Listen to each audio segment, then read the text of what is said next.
বিসমিল্লাহির রহমানির রহিম। প্রিয় শিক্ষার্থীবৃন্দ, নিভৃত বাংলা চ্যানেলের পক্ষ থেকে তোমাদের সবাইকে একরাশ প্রীতি ও শুভেচ্ছা জানাচ্ছি। আমি মোহাম্মদ আসিফ করিম শিমুল, প্রভাষক বাংলা, সুলতান মাহমুদ ডিগ্রি কলেজ, সেনবাগ, নোয়াখালী। প্রিয় শিক্ষার্থীবৃন্দ, আজকের ভিডিওতে আমরা আলোচনা করব যারা শিক্ষক নিবন্ধন স্কুল পর্যায়ের লিখিত পরীক্ষা দিবে তাদের জন্য বিশেষ করে বাংলা বিষয়ের কবিতা অংশ থেকে বর্ণমালা আমার দুঃখিনী বর্ণমালা এই কবিতাটি। প্রিয় শিক্ষার্থীবৃন্দ, বর্ণমালা আমার দুঃখিনী বর্ণমালা এই কবিতাটির রচয়িতা কবি শামসুর রহমান, যাকে বাংলাদেশের অন্যতম প্রধান কবি, নাগরিক কবি হিসেবে আখ্যায়িত করা হয়ে থাকে। বাংলাদেশের প্রায় প্রতিটি সমসাময়িক বিষয় নিয়ে, রাজনৈতিক বিষয় নিয়ে, প্রকৃতি নিয়ে, প্রত্যেকটা বিষয় নিয়েই শামসুর রহমান তার কবিতায় ফুটিয়ে তুলেছেন। আমরা আজকে যে কবিতাটা আলোচনা করব, এই কবিতাটা মূলত ভাষাকে কেন্দ্র করে। তো শামসুর রহমান সম্পর্কে আমার এর আগের ভিডিও দেওয়া আছে, তোমরা দেখে নিতে পারো। তো শামসুর রহমান সম্পর্কে আমি বেশি কিছু বলবো না, শুধু এতটুকু বলবো যতটুকু প্রয়োজন, যে শামসুর রহমান 23 অক্টোবর 1929 সালে জন্মগ্রহণ করেন এবং মৃত্যুবরণ করেন 17 আগস্ট 2006 সালে। তো প্রিয় শিক্ষার্থীবৃন্দ, আমরা কবিতার লাইন বাই লাইন ব্যাখ্যা বিশ্লেষণ করব। তার আগে এই কবিতার যে নামকরণ, সেই নামকরণটা নিয়ে একটু কথা বলতে চাই, তাহলে মূল ব্যাখ্যাটা তোমরা খুব ভালোভাবে বুঝতে পারবে। খেয়াল করলে দেখতে পাবে এই কবিতার নামকরণ করা হয়েছে বর্ণমালা এবং তারপরে একটা কমা দেওয়া আছে। তার মানে বর্ণমালাকে সম্বোধন করে তাকে একটা বিশেষণে বিশেষায়িত করা হয়েছে, সেটা হচ্ছে দুঃখিনী। অর্থাৎ এই যে বর্ণমালা, আমরা বর্ণমালা বলতে বুঝি আমাদের বাংলা ভাষায় যে স্বরবর্ণ এবং ব্যঞ্জন বর্ণ আছে, অর্থাৎ অ, আ, ক, খ, এই যে বর্ণগুলো, এগুলোকেই মূলত আমরা বর্ণমালা বলে থাকি। তো কবি এই বর্ণমালাকে সম্বোধন করে তাকে দুঃখিনী বলছেন। এখন বিষয় হচ্ছে, আমরা দুঃখিনী কখন বলি, অর্থাৎ দুঃখ এবং এর বিপরীত দিক হচ্ছে শোক। তার মানে আমরা বলতেই পারি একটা সময় এই যে আমরা যে বর্ণমালার কথা বলছি, হয়তো বা একটা সময় এই বর্ণমালা সুখী সমৃদ্ধ ছিল, কিন্তু তারপরে এমন কিছু ঘটনা ঘটেছে যার কারণে কবি বর্ণমালাকে দুঃখী বলে সম্বোধন করছেন। তো কি সেই ঘটনা, এই ঘটনাগুলো আমরা এই কবিতার লাইন বাই লাইন ব্যাখ্যা বিশ্লেষণ করলেই বুঝতে পারবো। তো সেই ঘটনার আগে একটু আলোকপাত করে রাখি। তোমরা জানো যে বাংলাদেশ কিন্তু স্বাধীন হয়েছে 1971 সালে, দীর্ঘ 9 মাস রক্তক্ষয়ী সংগ্রামের মধ্য দিয়ে। তো এই যে বাংলাদেশ স্বাধীন হওয়ার প্রথম যে বীজ রোপিত হয়েছিল, এটা 1952 সালের ভাষা আন্দোলনের মধ্য দিয়েই কিন্তু এই স্বাধীনতার বীজ রোপিত হয়েছিল। আর এই 52 ভাষা আন্দোলনটাও কিন্তু একদিনের ফল নয়। বিশেষ করে 1947 সালে যখন ভারত এবং পাকিস্তান দুই ভাগ হয়ে গেল, আমরা পাকিস্তানের মধ্যে পড়লাম, পূর্ব পাকিস্তান এবং পশ্চিম পাকিস্তান দুইটা গোষ্ঠী হয়ে গেল। তো আমাদের 56 ভাগ মানুষের মাতৃভাষা ছিল বাংলা আর ওদের ভাষা ছিল উর্দু। তো তারপরেও এরা কিন্তু আমাদের এই ভাষার উপরে এক ধরনের ষড়যন্ত্র করতে থাকে। তারা বলতে থাকে যে পূর্ব পাকিস্তানের রাষ্ট্রভাষা হবে উর্দু, যেখানে 56 ভাগ মানুষের ভাষা ছিল বাংলা, সেখানে তারা বলতে থাকে বাংলাকে বাদ দিয়ে উর্দু ভাষা করা হবে। এর প্রতিবাদে কিন্তু তৎকালীন ছাত্র সমাজ মিছিলে ঝাঁপিয়ে পড়ে এবং সেই মিছিলেই পুলিশ গুলি ছোড়ে, যার ফলে রফিক, শফিক, জাব্বার, বরকত সহ আরও অনেকেই কিন্তু নিহত হয়। এবং একটা পর্যায়ে আমরা এই 1952 সালের ভাষা আন্দোলনের মধ্য দিয়ে কিন্তু বাংলা ভাষাটাকে একটা রাষ্ট্রীয়ভাবে স্বীকৃতি দিতে পারি এবং পরবর্তী পর্যায়ে এই বাংলা ভাষাটা কিন্তু আন্তর্জাতিকভাবেও স্বীকৃত হয়। তো ভাষা আন্দোলন হয়েছিল 1952 সালে। তারপরেও এই বাঙালিকে দমানোর জন্য কিংবা বাংলা ভাষাকে দমানোর জন্য কিন্তু এই পাকিস্তানি শাসক গোষ্ঠী তৎপর হয়েছিল। বিশেষ করে স্বাধীনতার অব্যবহিত আগ দিয়ে এই অপতৎপরতা আরও বেশি হয়েছিল। তোমরা হয়তোবা জানো অনেকেই যে 1968 সালের দিকে তৎকালীন পাকিস্তানি স্বৈরশাসক আইয়ুব খান পাকিস্তানের যে ভাষা, অর্থাৎ দুইটা যে ভাষা, একটা হচ্ছে উর্দু ভাষা আর একটা হচ্ছে বাংলা ভাষা, এই দুইটা ভাষার অভিন্ন লিখন পদ্ধতি বা অভিন্ন বর্ণে লিখন পদ্ধতির পক্ষে তিনি প্রস্তাব করেন। অভিন্ন লিখন পদ্ধতি কেমন? সেটা হবে উর্দু, উর্দু তারা বলবে ঠিক আছে, কিন্তু লেখার সময় লিখতে হবে রোমান হরফে। আবার বাংলা যারা বলবে এরাও কি করবে, বাংলা বলবে ঠিকই, কিন্তু বাংলা লিখতে হবে রোমান হরফে। অর্থাৎ অভিন্ন রোমান হরফ প্রচলন পদ্ধতির পক্ষে আইয়ুব খান মত প্রকাশ করেন এবং এর এর পক্ষে কিন্তু প্রচারণা চালানো শুরু করেন। তো একটা বিষয় খেয়াল করো, তুমি ছোটবেলা থেকে মাতৃভাষায় কথা বলছো, মায়ের ভাষায় কথা বলছো, বাংলা ভাষায় কথা বলছো, একেবারে সেই 2 বছর 3 বছর বয়স থেকে স্বরে অ, স্বরে আ, ক খ এগুলো শিখে আসছো। তোমার বয়স 39 বছর সাপোজ, অর্থাৎ 1968 সালে কিন্তু আমরা যে শামসুর রহমানের কথা বলছি তার বয়স তখন 39 বছর। তো এই যে 39 বছর বয়সে এসে তুমি হঠাৎ শুনতে পাচ্ছ যে তুমি যে অ আ ক খ শিখে এসেছো এগুলো বাদ দিয়ে তোমার নতুন করে রোমান হরফ শিখতে হবে এবং সেই রোমান হরফ দিয়ে তোমাকে বাংলা লিখতে হবে। এখন এই পর্যায়ে এসে তোমার কেমন লাগবে তুমিই অনুধাবন করো। তো বিশেষ করে আইয়ুব খান যখন এই রোমান হরফ প্রচলনের পক্ষে মত প্রকাশ করেন, এর বিপক্ষে বিবৃতি দিয়ে তৎকালীন 41 জন কবি, সাহিত্যিক, সাংবাদিক, দার্শনিক বা এই জাতীয় যারা আছে তারা কিন্তু এই মতের বিপক্ষে বা বিরুদ্ধে বিবৃতি দেন।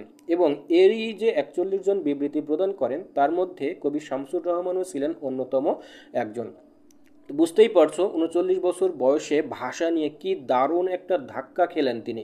তো এই ধাক্কা থেকেই তার মনের ভিতরে একটা ক্ষোভ প্রকাশ পায় এবং সেই ক্ষোভটা কি, আমার এতদিনের শিখে আসা যে বর্ণমালা, এই বর্ণমালা কি অকালেই হারিয়ে যাবে আমার জীবন থেকে, আমার সত্তা থেকে? সমস্ত কিছু যে বর্ণমালাটা আমার সমস্ত অন্তর জুড়ে রয়েছে, হৃদয় জুড়ে রয়েছে, হঠাৎ করেই সেটা কি বিলীন হয়ে যাবে? এই যে মনের ভিতরে একটা ক্ষোভ, পাশাপাশি এই যে যারা এর বিরুদ্ধে ষড়যন্ত্র করছে তাদের প্রতি এক প্রকার ধিক্কার, এবং পাশাপাশি আরেকটা বিষয় বাংলা বর্ণমালা এবং বাংলা ভাষার প্রতি ভালোবাসা দেখিয়ে কিন্তু কবি শামসুর রহমান সেই সময় রচনা করেন বর্ণমালা আমার দক্ষিণী বর্ণমালা নামক এই কবিতাটি। তার মানে আমরা বুঝতেই পারছি বর্ণমালা আমার দক্ষিণী বর্ণমালায় কবি শামসুর রহমান তিনটি দিক ফুটিয়ে তুলেছেন। একটা হচ্ছে এই একটা ক্ষোভ, একটা হচ্ছে ভাষার প্রতি ভালোবাসা, আরেকটা হচ্ছে এই যারা ষড়যন্ত্র করছে তাদের বিরুদ্ধে প্রতিবাদ। তো এই তিনটা বিষয় কিন্তু অত্যন্ত স্পষ্টভাবে কবিতায় ফুটে উঠেছে। চলো আমরা কবিতার লাইন বাই লাইন একটু ব্যাখ্যা বিশ্লেষণ করে আরও ভালো মতো বোঝার চেষ্টা করি। কবিতার প্রথম লাইনেই বলা হচ্ছে, যাই হোক আমি কবিতাটা হাতে লিখে নিয়েছি, বইয়ে যেভাবে লাইন বাই লাইন আছে আমি হাতে লিখে সংক্ষিপ্ত করার সুবিধার্থে সেইভাবে লাইন বাই লাইন লিখি নাই, তবে মূল কথা আমি মুখে বলছি, তোমরা সেটা মিলিয়ে নিতে পারো। প্রথম লাইনেই বলছে, নক্ষত্র পুঞ্জের মতো জল জ্বলে পতাকা উড়িয়ে আছো আমার সত্তায়। এখানে খেয়াল করো, কবি বলছেন নক্ষত্র পুঞ্জের মতো জল জ্বলে পতাকা উড়িয়ে। এখন আমরা আকাশের দিকে যদি তাকাই, আকাশে কিন্তু অসংখ্য নক্ষত্র রাজি রয়েছে এবং সেগুলো যখন জ্বলজ্বল করে মনে হয় যেন সমস্ত আকাশের বুক জুড়ে এই সমস্ত নক্ষত্রের বিচরণ। তো কবির যে হৃদয় আছে, কবির যে অন্তর আছে, সেই অন্তরটাকে বলছেন কি নক্ষত্র পুঞ্জের মতো, এবং এটা বলছে কেমন, জল জ্বলে, নিভন্ত নয় কিন্তু। তার মানে কবির অন্তর জুড়ে সর্বদা বিরাজ করছেন, শুধু অন্তর জুড়ে না, কোথায় আছে, সত্তায়, অর্থাৎ কবির অস্তিত্বে। তার মানে কবির বেঁচে থাকা, তার বেড়ে ওঠা, তার শৈশব কৈশোর সমস্ত জুড়ে কবি যে নিঃশ্বাস নিচ্ছেন, প্রশ্বাস ছাড়ছেন, এগুলো সমস্ত কিছু জুড়ে নক্ষত্র যেমন উজ্জ্বল জলজল করছে, ঠিক তেমনি কবির টোটাল অস্তিত্ব জুড়েই রয়েছে সে। কে রয়েছে? এই যে আমার বর্ণমালা কিংবা আমাদের যে স্বরবর্ণ রয়েছে বা ব্যঞ্জন বর্ণ রয়েছে, এই বর্ণমালা কবির সমস্ত অস্তিত্ব জুড়েই কিন্তু নক্ষত্রপুঞ্জের মতো জলজল করছে। এরপরে বলছে, মমতা নামের প্রত প্রদেশের শ্যামলিমা তোমাকে নিবিড় ঘিরে রয় সর্বদাই। অর্থাৎ এখানে খেয়াল করো, এই যে মমতা নামের পুত প্রদেশের শ্যামলিমা কাকে ঘিরে রয়? এই বর্ণমালাকে ঘিরে রয়। এখানে মমতা কেন বলা হচ্ছে? তো আমরা জানি যে দেশকে মায়ের সাথে তুলনা করা হয়, ভাষাকে আমরা বলছি মাতৃভাষা, কারণ আমরা যখন শৈশবে বেড়ে উঠি সেই সময় কিন্তু মমতা দিয়ে ভালোবাসা দিয়ে মা আমাদের অ আ ক খ শেখায়, আমাদের বলি শেখায়, কথা বলা শেখায়। এই জন্য বলছেন কি এই যে মমতা দিয়ে আমরা যে ভাষাটা শিখছি ছোটবেলা থেকে, এই ভাষাটা কিন্তু কবির হৃদয়ে, কবির অন্তরে এবং কবির পুরো অস্তিত্ব জুড়েই নক্ষত্রের মতো বিরাজমান।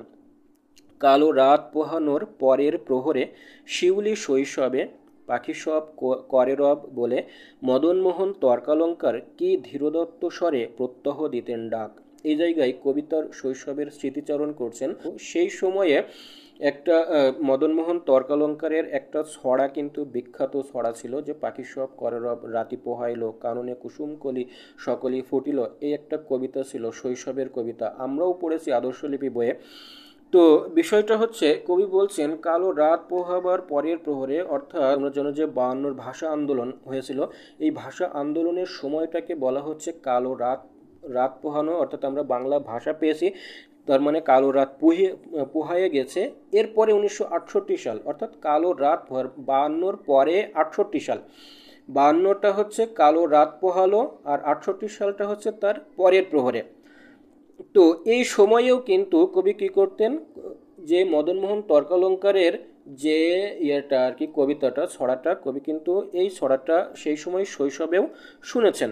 তো কবি বলছেন কি এই যে ধীরদত্ত স্বরে প্রত্যহ দিতেন ডাক, শৈশবেই কিন্তু এই কবি তার কবিতা মদনমোহন তর্কালঙ্কারের এই কবিতা পড়েছেন, এই কবিতা পড়ে ধীরে ধীরে বড় হয়েছেন। তো বিষয়টা হচ্ছে সেই শৈশবের কথাও কিন্তু কবি এখানে তুলে ধরছেন। কারণ কি, কারণ সেই শৈশবেই কিন্তু কবি অ আ ক খ শিখেছেন। এই যে পাখি সব করে রব, এই সমস্ত কবিতা তিনি পড়েছেন। হঠাৎ করে যদি বলা হয় এই সমস্ত বাতিল হয়ে যাবে, অ আ ক খ বাতিল হয়ে যাবে, রোমান হরফ প্রচলন হবে, তখন কিন্তু মনের ভিতরে একটা হতাশা কাজ করাটাই স্বাভাবিক। তো কবি এই জায়গায় নিজের মনের যে অব্যক্ত বাসনা সেটা প্রকাশ করছেন কিভাবে, তুমি আর আমি অবিচ্ছিন্ন পরস্পর মমতায় লীন, ঘুরেছি কাননে তা নেচে নেচে, যেখানে কুসুম কলি সবই ফোটে, জোটে অলি ঋতুর সংকেতে। অর্থাৎ তুমি আর আমি, তুমিকে বর্ণমালা অর্থাৎ অ আ ক খ, আর আমিকে, আমি হচ্ছে কবি। তো এই যে বাংলা ভাষার সঙ্গে বাংলা বর্ণমালার সঙ্গে আমাদের যে অবিচ্ছেদ্য সম্পর্ক, কবি এই সম্পর্কটাকে এখানে উল্লেখ করে বলছেন যে আমাদের এই অবিচ্ছিন্ন সম্পর্ক পরস্পর মমতায় অর্থাৎ ভালোবাসায় একেবারে লীন হয়ে আছে। বাংলা ছাড়া আমি অচল, আমি ছাড়া বাংলা ভাষা অচল, বাংলা ছাড়া বাঙালি অচল, বাঙালি ছাড়া বাংলা ভাষা অচল। ঠিক সেইভাবে কবি কিন্তু তার ছোটবেলা থেকে, শৈশব থেকে এই বাংলা ভাষাটা শিখে আসছেন, এবং সেই যে শৈশবের যে কবিতা ছিল সেই শৈশবের সে কবিতাও তিনি শিখে আসছেন। এবং সেখানে বলছে কি ঘুরেছি কাননে তা নেচে নেচে, অর্থাৎ কবি বন জঙ্গলে ঘুরছেন ছোটবেলায়, যেখানে সেখানে ঘুরছেন। তো সেখানে তর্কালঙ্কারের যে কবিতাটা ছিল পাখি সব করে রব রাতি পোহাইলো কাননে কুসুম কলি সকলেই ফুটিল, তো কবি বলছেন সেই সময়ে যেখানে কবি ঘুরছেন সেই সময় সেখানে ফুল ছিল, কলি ছিল, ভ্রমর ছিল, ঋতুর পরিবর্তন ছিল, এবং সর্বোপরি প্রত্যেকটা জায়গাতেই কবি এই বাংলা বর্ণমালাকে নিজের করে চিনতে পেরেছেন এবং নিজের করে ভালোবাসতে পেরেছিলেন, এবং পরস্পর তারা মমতায় ভালোবাসায় একেবারে লীন হয়েছিলেন। এরপরে কবি বলছেন আজন্ম আমার সাথী তুমি, আমাকে স্বপ্নের সেতু দিয়েছিলে গড়ে পলে পলে, তাই তো ত্রিলোক আজ সুনন্দ জাহাজ হয়ে ভেড়ে আমারই বন্দরে। কবি কি বলছেন, আজন্ম আমার সাথী তুমি, অর্থাৎ জন্ম থেকে মৃত্যু পর্যন্ত কবির সাথীকে তুমি, তুমি বলে কাকে সম্বোধন করছেন, তুমি বলে কবি এই বাংলা বর্ণমালা বা বাংলা ভাষাকে সম্বোধন করছেন, এবং বলছেন আমাকে স্বপ্নের সেতু দিয়েছিলে গড়ে পলে পলে, অর্থাৎ আমরা কিন্তু এই ছোটবেলা থেকেই যে স্বপ্ন দেখি, ভবিষ্যৎ পরিকল্পনা করি, সব কিন্তু এই বাংলা ভাষাকে ঘিরেই করি, বাংলা ভাষাতেই করি। আমরা যদিও বা শেখার জন্য ইংরেজি শিখি, হিন্দি শিখি কিংবা উর্দু শিখি, যাই শিখি, আরবি শিখি, তারপরেও আমরা কিন্তু মনের ভাব ব্যক্ত করি বাংলায়। আমরা যে স্বপ্নটা গড়ি সেই স্বপ্নটাও গড়ি বাংলাতে। তো এই জন্যই কবি বলছেন যে স্বপ্নের সেতু গড়ে দিয়েছিলে পলে পলে, তাই তো ত্রিলোক আজ, ত্রিলোক বলতে কি, অর্থাৎ অতীত বর্তমান ভবিষ্যৎ সমস্ত লোকের, ত্রিলোক অর্থাৎ সমস্ত লোকের অতীত বর্তমান ভবিষ্যতের জ্ঞান কবির কাছে বা কবির বন্দরে ভেড়ে এই বাংলা ভাষাতেই। অর্থাৎ আমরা আর যদিও বা আরবি ভাষা পড়ি কিংবা ইংরেজি সাহিত্য পড়ি, যে ভাষার যে সাহিত্য কিংবা যে ভাষায় যে জ্ঞান আহরণ করি না কেন, আমরা বুঝে নিই কিন্তু বাংলাতেই। তোমরা যারা স্কুল কলেজে পড়াশোনা করেছো তারা তো জানোই যে যখন আমরা ইংরেজি পড়েছি সেই সময় ইংরেজির অর্থ কিন্তু যতক্ষণ না বাংলাতে বলা হয়েছে আমরা কিছুই বুঝি নাই। তো কবি বলছেন যে প্রত্যেকটা বিষয়ের জ্ঞান, একেবারে জাহাজ ভর্তি জ্ঞান, ত্রিলোকের এই সমস্ত জ্ঞান কবি আহরণ করেন এই বাংলা ভাষা দিয়েই। এরপরে কবি বলছেন, গলিত কাচের মতো জলে ফাতনা দেখে দেখে রঙিন মাছের আশায় চিকন ছিপ ধরে গেছে বেলা। গলিত কাচের মতো জলে ফাতনা দেখে দেখে, খেয়াল করো গলিত কাচ কি হয়। এই যে গলিত কাচ, এই গলিত কাচ কিন্তু একসময় জমাট বেঁধে যায় এবং জলে ফাতনা দেখে দেখে আমরা যখন ছিপ দিয়ে মাছ ধরি, ওই যে পাটকাঠি কিংবা একটা কোনো কিছু দিয়ে সংকেত দেওয়ার জন্য বুঝি, মাছ যখন বড়শিতে ঠোকর দেয় সেই সময় ওই ফাতনাটা কিন্তু নড়ে। তো কি হচ্ছে, রঙিন মাছের আশায়, রঙিন মাছ বলতে অনেক বড় বড় স্বপ্ন এখানে বোঝানো হচ্ছে, সেই স্বপ্নের আশায়। অর্থাৎ গলিত কাচ কিন্তু একটা সময় যে গলিত কাচ এক সময় শক্ত হয়ে যায়। তো এই যে রঙিন স্বপ্ন দেখতে দেখতে কবির বেলা ধরে গেছে বেলা, অর্থাৎ কবি কিন্তু এই যে ৩৯ বছর বয়সে চলে এসছেন, অর্থাৎ সেই শৈশব কাটিয়ে কবি যৌবন কাটানোর প্রায় পরের লেভেলে চলে এসছেন। তো এতটা সময় পার হয়ে গেছে, সব কিছু কিন্তু এই বাংলাকে ঘিরেই। তার যে স্বপ্নটা দেখছেন কিংবা যা কিছু করছেন সব কিছুই কিন্তু এই বাংলাকে ঘিরেই।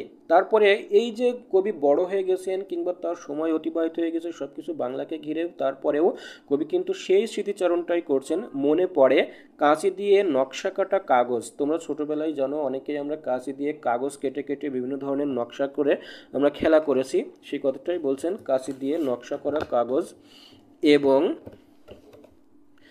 এবং বোতলের ছিপি ফেলে সেই কবে আমি হাসি খুশির খেয়াবে পৌঁছে গেছি রত্নদ্বীপে কম্পাস বিহনে। অর্থাৎ কবি কি বলছেন, সেই যে ছোটোবেলায় তিনি কাঁচি দিয়ে কাগজ কেটে খেলা করতেন, বোতলের ছিপি ফেলে খেলা করতেন, হাসি খুশিভাবে বেরিয়ে চলতেন, সমস্ত কিছুই কিন্তু বাংলাকে কেন্দ্র করেই আবর্তিত হতো। এবং একটা পর্যায়ে কবি কিন্তু বড় হয়ে গেছেন এবং পৌঁছে গেছেন কোথায়, রত্নদ্বীপে কম্পাস বিহনে। এখন আমরা সমুদ্রের মাঝে যে জাহাজ নিয়ে যাই সেখানে কিন্তু আমরা কম্পাস ব্যবহার করি, কারণ সমুদ্রের দিক নির্ণয় করা অনেক কষ্টসাধ্য। কিন্তু এই যে এই জীবনটা তো জীবনের গতিতে চলে, এখানে তো আর কম্পাস দিয়ে জীবনের গড় নির্ণয় করা যায় না কিংবা কম্পাস দিয়ে তো আর বয়স নির্ণয় করা যায় না। এই জন্য কবি বলছেন কম্পাস বিহনে পৌঁছে গেছেন রত্নদ্বীপে। অর্থাৎ রত্নদ্বীপ বলতে এখানে কবির যে জীবনে তিনি জ্ঞান আহরণ করেছেন সেই জ্ঞানের কথা এখানে বলছেন, হাসি খুশি মুখে খেয়াবে। অর্থাৎ এখানে কিন্তু শৈশব থেকে কবির বয়োবৃদ্ধির সাথে সাথে আস্তে আস্তে যত দূর এসেছেন সব কিন্তু বাংলাকে কেন্দ্র করে, বাংলা ভাষাকে ভালোবেসে, বাংলা ভাষাকে বুকে আগলে রেখে, বাংলা ভাষার প্রতি মমত্ব দেখিয়ে, এভাবেই কিন্তু কবির তার সামনের দিকে এগিয়ে এসেছেন এবং একটা পর্যায়ে তার বয়স বৃদ্ধি হয়েছে। এরপরে কবি বাংলা ভাষাকে আরও কিভাবে সম্বোধন করে বলছেন দেখো, তুমি আসো আমার ঘুমের বাগানেও। তার মানে আমরা কি দেখছি, কবি প্রত্যেকটা জায়গাতেই কিন্তু এই বাংলা ভাষাকে নিজের করে নিয়েছেন। কবি শুধু জেগে থাকা অবস্থাতেই নয়, কবিতার শুধুমাত্র কাজের ক্ষেত্রেই নয়, কবিতার শৈশবের খেলার ক্ষেত্রেই নয়, বরঞ্চ তার ঘুমের ঘোরে স্বপ্নের বাগানেও কিন্তু কি এই বাংলা ভাষা খেলা করে বা বাংলা বর্ণমালা খেলা করে। সে কোন বিশাল গাছের কোটর থেকে লাফাতে লাফাতে নেমে আসো কাঠ বিড়ালির রূপে। তার মানে খেয়াল করো, কবি এখানে বিভিন্ন প্রতীকের আশ্রয় নিয়েছেন। কবি কিভাবে বিভিন্ন প্রতীকের মাধ্যমে বাংলা ভাষা তার হৃদয় জুড়ে, তার সমস্ত সত্তা জুড়ে, তার সমস্ত অন্তর জুড়ে বিরাজ করছে সেগুলো বোঝানোর জন্য কবি বিভিন্ন প্রতীকের আশ্রয় নিয়েছেন। ঠিক তেমনি এখানে কবি বলছেন, সে কোন বিশাল গাছের কোটর থেকে লাফাতে লাফাতে নেমে আসো কাঠ বিড়ালির রূপে। তার মানে কবির কাছে মনে হচ্ছে তার যে এই বাংলা বর্ণমালা কিংবা বাংলা ভাষা কাঠ বিড়ালির মতো লাফাতে লাফাতে কবির কাছে চলে আসে। তারপরে ফুল্ল মেঘমালা থেকে চকিতে ঝাঁপিয়ে পড়ো ঐরাবত সেজে। অর্থাৎ এই যে মেঘমালা থেকে ঝাঁপিয়ে ঝাঁপিয়ে, এখানে কিন্তু কবির প্রত্যেকটা অন্তর জুড়ে, সত্তা জুড়ে, হৃদয় জুড়ে বাংলা ভাষা কিভাবে আবর্তিত হয়ে আছে, কবি এই বাংলা ভাষাকে কিভাবে নিজের করে নিয়েছেন, আপন করে নিয়েছেন, সেই জিনিসগুলো বিভিন্ন সংকেতের মাধ্যমে, রূপকের মাধ্যমে সেগুলো বোঝানোর চেষ্টা করেছেন। সুদূর পাঠশালার 51টি সতত সবুজ মুখের মতোই দুলে দুলে ওঠো তুমি। এই জায়গায় কবি কিন্তু তার ছোটবেলায় যে পাঠশালায় পড়তেন, তার যে পাঠশালার সহপাঠী 51 জন তার বন্ধু বান্ধব ছিল, সেই সবুজ মুখের মতোই কিন্তু দুলে দুলে ওঠো। আমরা ছোটবেলায় যখন পড়াশোনা করতাম, পড়তে বসতাম, তখন কিন্তু পড়তে বসলে মাথা দুলিয়ে দুলিয়ে পড়তাম। তো সেই বিষয়টাও কিন্তু এখানে কবি ইঙ্গিত করেছেন, তার যে ছোটবেলার খেলার সাথী তাদের সবুজ মুখের মতোই কিন্তু এই বাংলা ভাষাটা কবির কাছে ধরা দিয়েছে। বারবার কিংবা টুকটুকে লঙ্কা ঠোঁট দিয়ে টিয়ে হয়ে কেমন দুলিয়ে দাও স্বপ্নময়তায় চৈতন্যের দ্বার। এখানে আমরা দেখতে পাচ্ছি যে বিভিন্ন সংকেতের মাধ্যমে, রূপকের মাধ্যমে কবি বুঝিয়েছেন কবির সত্তা জুড়ে, হৃদয় জুড়ে কিভাবে এই বাংলা ভাষাটা কিংবা কিভাবে এই বাংলা বর্ণমালাটা বিরাজ করছে। এরপরে কবি কি বলে সম্বোধন করছেন দেখো, আমার এ অক্ষি গোলকের মধ্যে তুমি আখি তারা। অর্থাৎ আমরা, আমাদের যে চোখ, এই চোখের যে গোলক বা এই চোখের যে মূল মণি কিংবা যেটাকে আমরা বলি আখি তারা, এই আখি তারা কিংবা মণি না থাকলে আমরা কিন্তু চোখে দেখতে পেতাম না। তো কবি তার এই অক্ষি গোলকের মধ্যে আখি তারা বলছেন কাকে?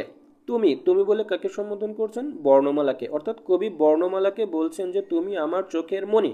আচ্ছা, একটা জিনিস হিসেব করো, তুমি যদি লেখাপড়া না জানো, কিছু পড়তে না জানো, তুমি যদি নিরক্ষর হও, তাহলে তোমার যে চোখ থাকা বা না থাকা এটা কিন্তু সমান। কারণ তোমার সামনে যাই আসুক তুমি সেটা পড়তে পারবা না, বুঝতে পারবা না, দেখলেও মনে হবে কি হিজিবিজি সব রয়েছে। তো তার মানে এই যে লেখাটা কিংবা ভাষাটা কিংবা বর্ণমালাটা, এই বর্ণমালাটাকে কবি তার চোখের মণি কিংবা আখি তারা হিসেবে কল্পনা করছেন। এরপরে এই যে ছোট ছোট লাইনগুলো, এগুলো এক লাইনে ছিল, আমি সংক্ষিপ্ত করার জন্য বড় করে নিয়েছি।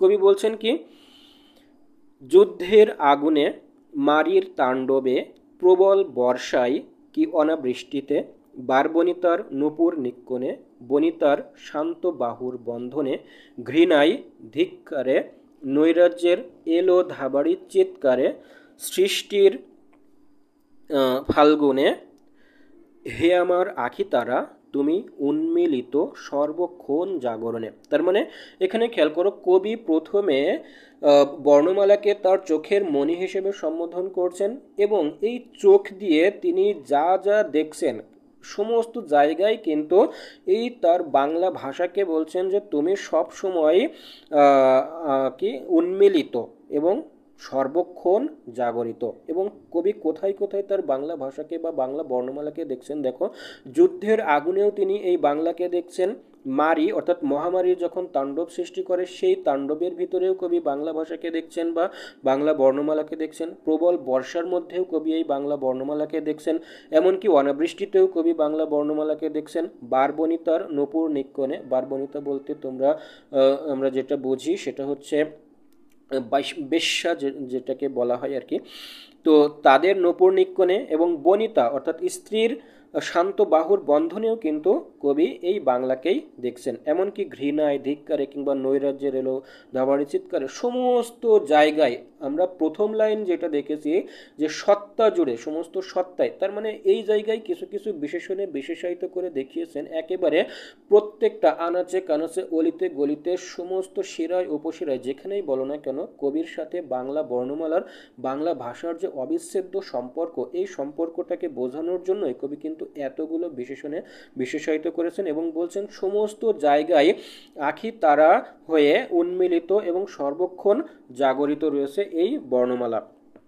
এরপরে বলছেন কি, তোমাকে উপড়ে নিলে বলো তবে কি থাকে আমার।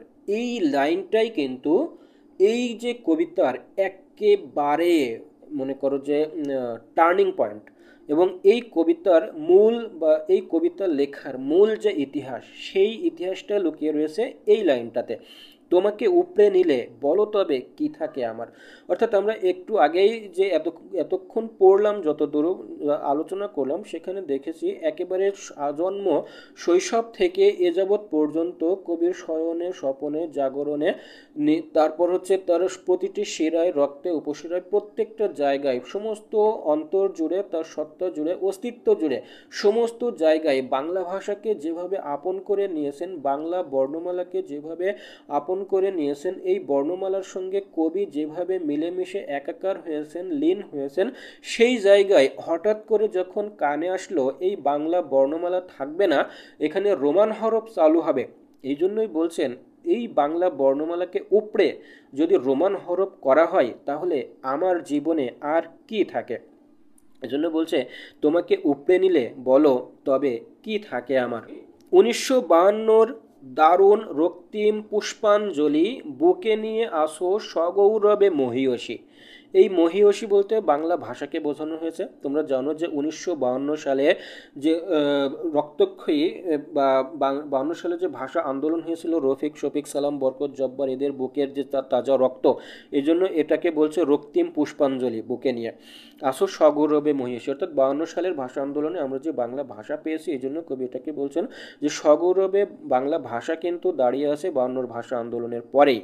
সেই ফুলের একটি পাপড়িও ছিন্ন হলে আমার সত্তার দিকে কত নোংরা হাতের হিংস্রতা ধেয়ে আসে। খেয়াল করো, কবি বলছেন এই যে বুকের তাজা রক্ত ঢেলে আমরা বাংলা ভাষাকে অর্জন করলাম, বাংলা বর্ণমালাকে অর্জন করলাম, সেই বর্ণমালার দিকে কত হিংস্র হাত, কত নোংরা হাত কিন্তু ধেয়ে আসছে। তার মানে কি, এখানে রোমান হরফ যে চালু করার যে বা রোমান হরফ প্রচলন করার জন্য আইয়ুব খান যে বিষয়টা ঘোষণা করেছিল, সেই বিষয়টাকেই কিন্তু এখানে নোংরা হাত কিংবা হিংস্রতা বলে কবি উল্লেখ করেছেন। এখন তোমাকে নিয়ে খ্যাংরার নোংরামি, অর্থাৎ এই বাংলা বর্ণমালাকে উঠিয়ে দেওয়ার জন্য বা বাংলা বর্ণমালাকে রোমান হরফে রূপান্তরিত করার জন্য রাজনৈতিকভাবে নোংরামি শুরু হয়েছে। এখন তোমাকে নিয়ে খিস্তি খেউড়ের পৌষ মাস, অর্থাৎ এখানে বাংলা বর্ণমালাকে যে উঠিয়ে দিয়ে রোমান হরফ চালু করবে সেই বিষয়টাকে কিন্তু এখানে বলছে কি খ্যাংরার নোংরামি কিংবা খিস্তি খেউড়ের পৌষ মাস। তোমার মুখের দিকে আজ আর যায় না তাকানো, বর্ণমালা আমার দক্ষিণী বর্ণমালা। অর্থাৎ কবি এখানে বলতে চেয়েছেন যে আজন্ম শৈশব থেকে কবি যেই বাংলা ভাষাকে দেখে বড় হয়েছেন, বাংলা ভাষা শিখেছেন, বাংলা বর্ণমালা শিখেছেন, এই শিখতে শিখতে একসময় বড় হয়েছেন, যৌবন প্রাপ্ত হয়েছেন, যৌবনের প্রায় শেষের পথে চলে এসেছেন, তারপরেও বাংলা ভাষাকে, বাংলা বর্ণমালাকে নিজের মনের মধ্যে, নিজের বুকের মধ্যে, নিজের ভালোবাসার সাথে, অন্তরের সাথে, সত্তার সাথে মিশিয়ে লীন হয়ে আছেন। হঠাৎ করে শুনতে পেলেন এই বাংলা বর্ণমালা রোমান হরফে রূপান্তরিত হবে, যার কারণেই কিন্তু কবির মনে ক্ষোভ দেখা দেয় এবং কবি বলেন এই বাংলা বর্ণমালাকে এখন উঠিয়ে দেওয়ার জন্য যত রকম রাজনৈতিক নোংরামি সব কিছুই শুরু হয়েছে। আর এই বাংলা বর্ণমালা যেন দক্ষিণী মায়ের মতো, তার থেকে সন্তান ছিনিয়ে নিলে যেমন দক্ষিণী হয়ে যায়, বাংলা ভাষার থেকে বাংলা বর্ণমালা যদি ছিনিয়ে নেওয়া হয় তাহলে ঠিক তেমনিভাবে এই বাংলা ভাষাটাও কিন্তু দক্ষিণী হয়ে যাবে কিংবা বর্ণমালাটাও দক্ষিণী হয়ে যাবে। এই জন্য এই বাংলা বর্ণমালার দিকে এখন আর তাকানো যাচ্ছে না। এজন্যই কবি বাংলা বর্ণমালাকে দক্ষিণী বলে সম্বোধন করছেন। তো প্রিয় শিক্ষার্থীবৃন্দ, এই ছিল বর্ণমালা আমার দক্ষিণী বর্ণমালা কবিতার লাইন বাই লাইন ব্যাখ্যা বিশ্লেষণ রেখে আজকের ভিডিও এখানেই শেষ করছি। আল্লাহ হাফেজ।